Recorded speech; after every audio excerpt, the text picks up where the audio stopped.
From a game based on an 80s horror movie to games heavily inspired by them, let's take a look at Splatterhouse.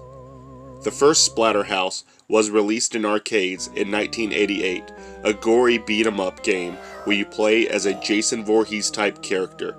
A port of it was released for the TurboGrafx 16, but if you're going to play the original today, the arcade version has slightly better graphics.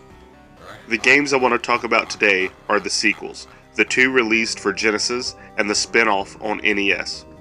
Starting with Splatterhouse 2, released for Sega in 1992, the plot involves Rick, the Jason Voorhees-looking hero, saving his girlfriend from hell by killing ghouls in splatter movie fashion, using various weapons you find along the way. The game starts with a cutscene setting up the story, with a spooky scrolling opening on a stormy night, panning past trees with unrecognizable rotting corpses being held up by rope.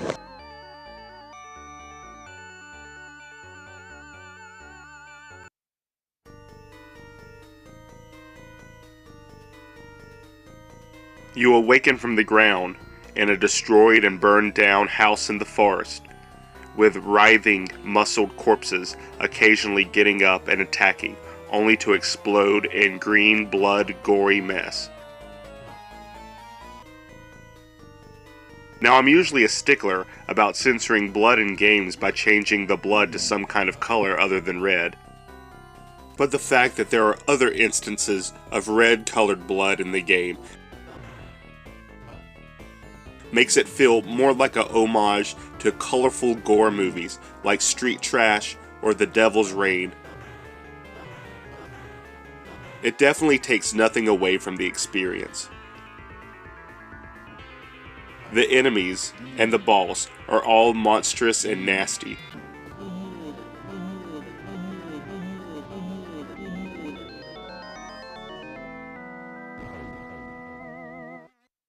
There's even a giant H.P. Lovecraft-style monster in the lake that you'll have to flee from.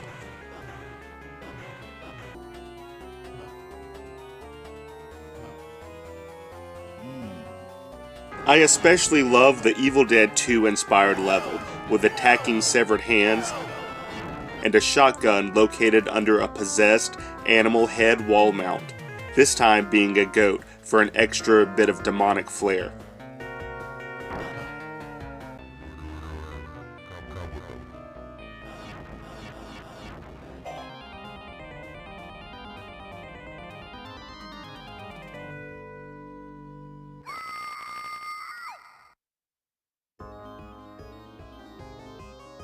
After a gauntlet of bosses, you can travel into a seizure-inducing hell to save your girlfriend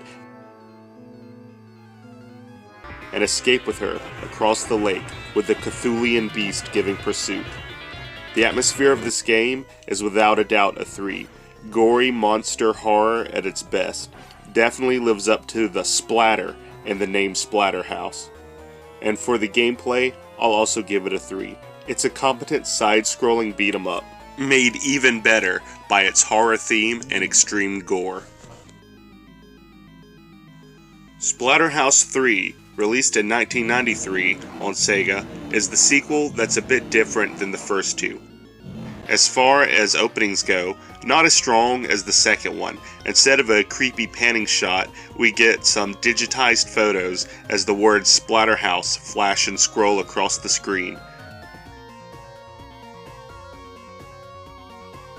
Instead of a linear path in this game, there are multiple rooms that open up to exploration once a room is clear of enemies.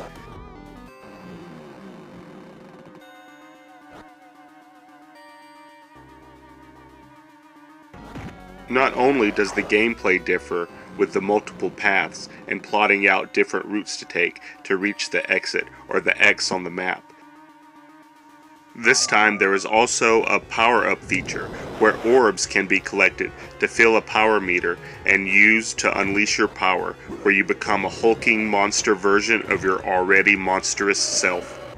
The gore this time around is mostly green. While the backgrounds and stages are still pretty visceral, the uniqueness of different colored splatter is lost to just generic green goo. You can still find weapons to use, but as soon as you drop them, ghosts appear and take them away. For the atmosphere, while not as perfect as Splatterhouse 2, it still has enough ghouls and gore to give it the full 3. And as far as gameplay, I'll also give it a 3. It's familiar enough to be a fun sequel, but it also brings its own gameplay style with it, with the multiple route exploration aspects it has. And finally we have Splatterhouse, Wanpaku Graffiti. Wanpaku?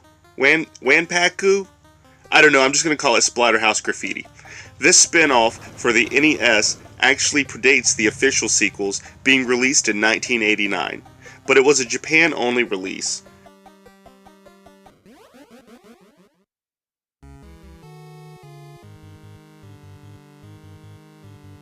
And well, it's Splatterhouse cartoonified version.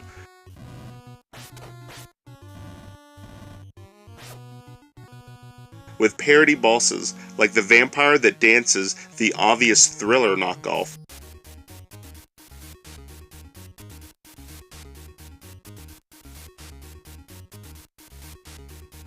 or the cooked chicken. The enemies are cartoony, gory enough, with puddles they drip into,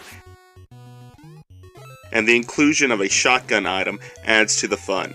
Atmosphere, definitely a 3. This actually might be a more appropriate game for Halloween, with its inclusions of jack-o'-lanterns and candy to refill the health. It all depends if you're in the mood for a scary, gory charnel house Halloween or more of a moody, hayride spooky Halloween. But any of the games are great at establishing mood, and as far as for the gameplay, I gotta give it a 3 as well. It's a bit more platforming heavy than the other games, but it's good for an NES game, proving that you can't go wrong with Splatterhouse games when it comes to having some Halloween fun.